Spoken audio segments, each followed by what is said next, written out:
Hello indie game fans, the Steam Next Festival is currently going on, which showcases a whole bunch of indie games with demos, so let's kick off the coverage with first-person shooters, with a number of retro titles and one particularly ambitious title that's worth keeping an eye on. Let's begin with HYPERVIOLENT, one of the most old-school looking titles that would not be out of place in the 90s. This has you fighting a bunch of infected enemies deep within the mines on an asteroid as you seek to discover the source of infection by, of course, blasting your way through.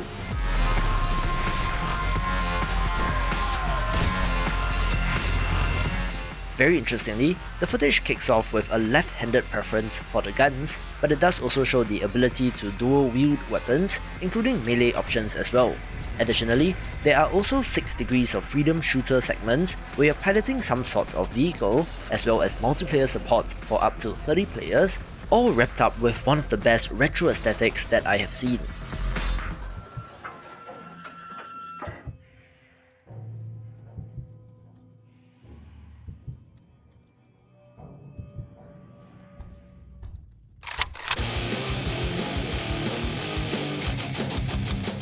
I was pleasantly surprised to come to know of Dead Containment, a game with a rather generic title, but this is an on-rails shooter that pays tributes to classics like Time Crisis and House of the Dead, more so in the case of the latter.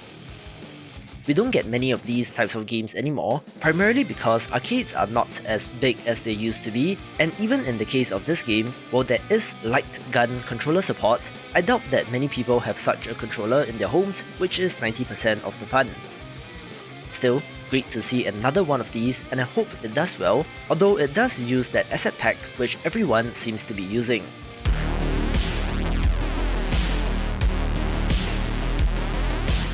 Based on the capsule image, I'm pronouncing this game as STHELL, a fast-paced single arena shooter that has you battling robots, looking to be similar to Devil Daggers in concept and looks pretty good.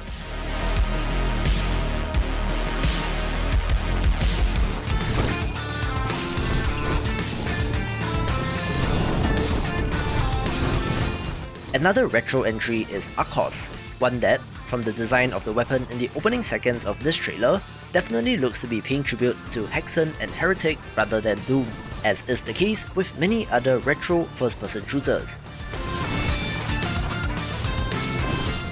You play as a wizard searching for his lost teacher, delving into these dungeons in order to do so.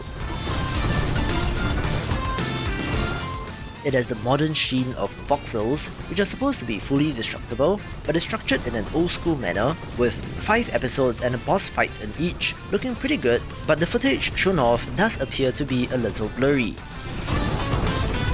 Times of man are coming to an end. I am the new beginning. Humble yourselves and pray to your only rightful God. You may attain the honor to serve me for eternity. A number of games on this list have absolutely gorgeous art styles, one of which is Forgive Me Father, another dark fantasy entry based on eldritch horror, but has a very interesting cel-shaded comic book look for your character, weapons and enemies. One of the main characters is the priest, where in addition to guns, you can carry scriptures and holy crosses in the other hand, so I'm interested to see how this affects the gameplay. There are also a variety of eldritch weapons that look pretty fun, with the best part being that this will be releasing in early access later this month, so do check out the demo first.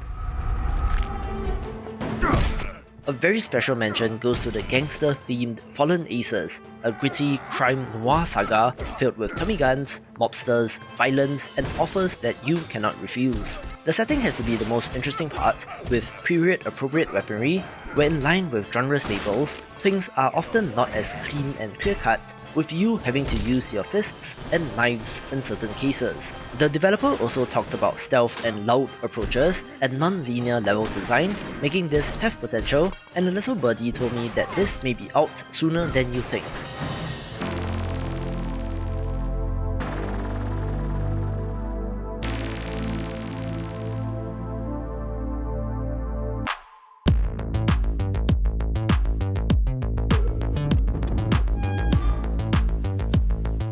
Would you just look at the art style of Kingdom of the Dead?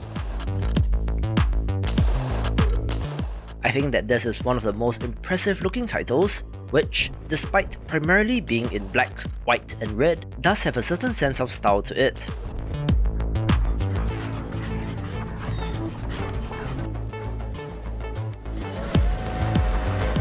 You play as an agent working for a secret government program whose main objective is to fight against and push back against death itself and his armies, where in addition to your fodder zombies, looks to have giant bosses as well, from a sandworm, giant bat, stag and more.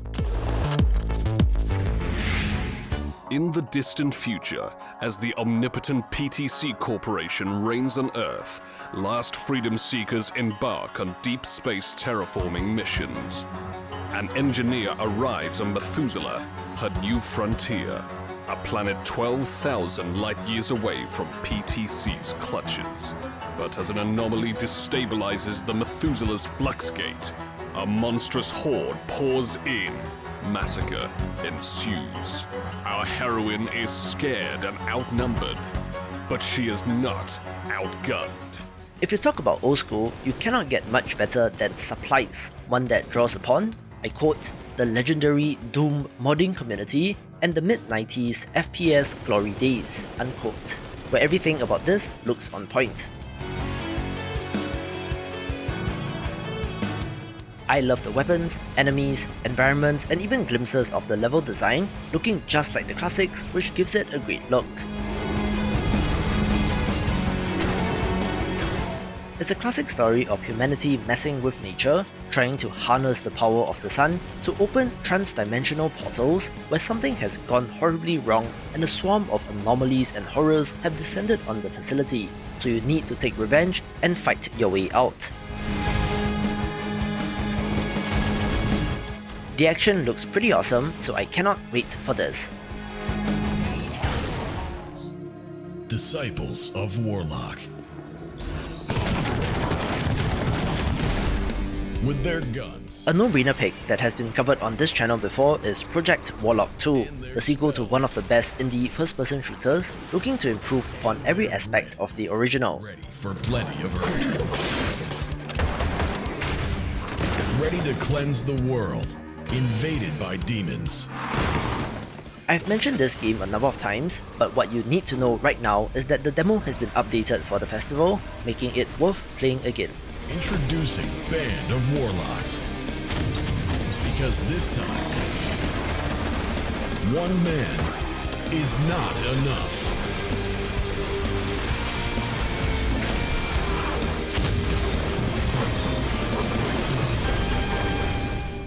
Commander, we're ready.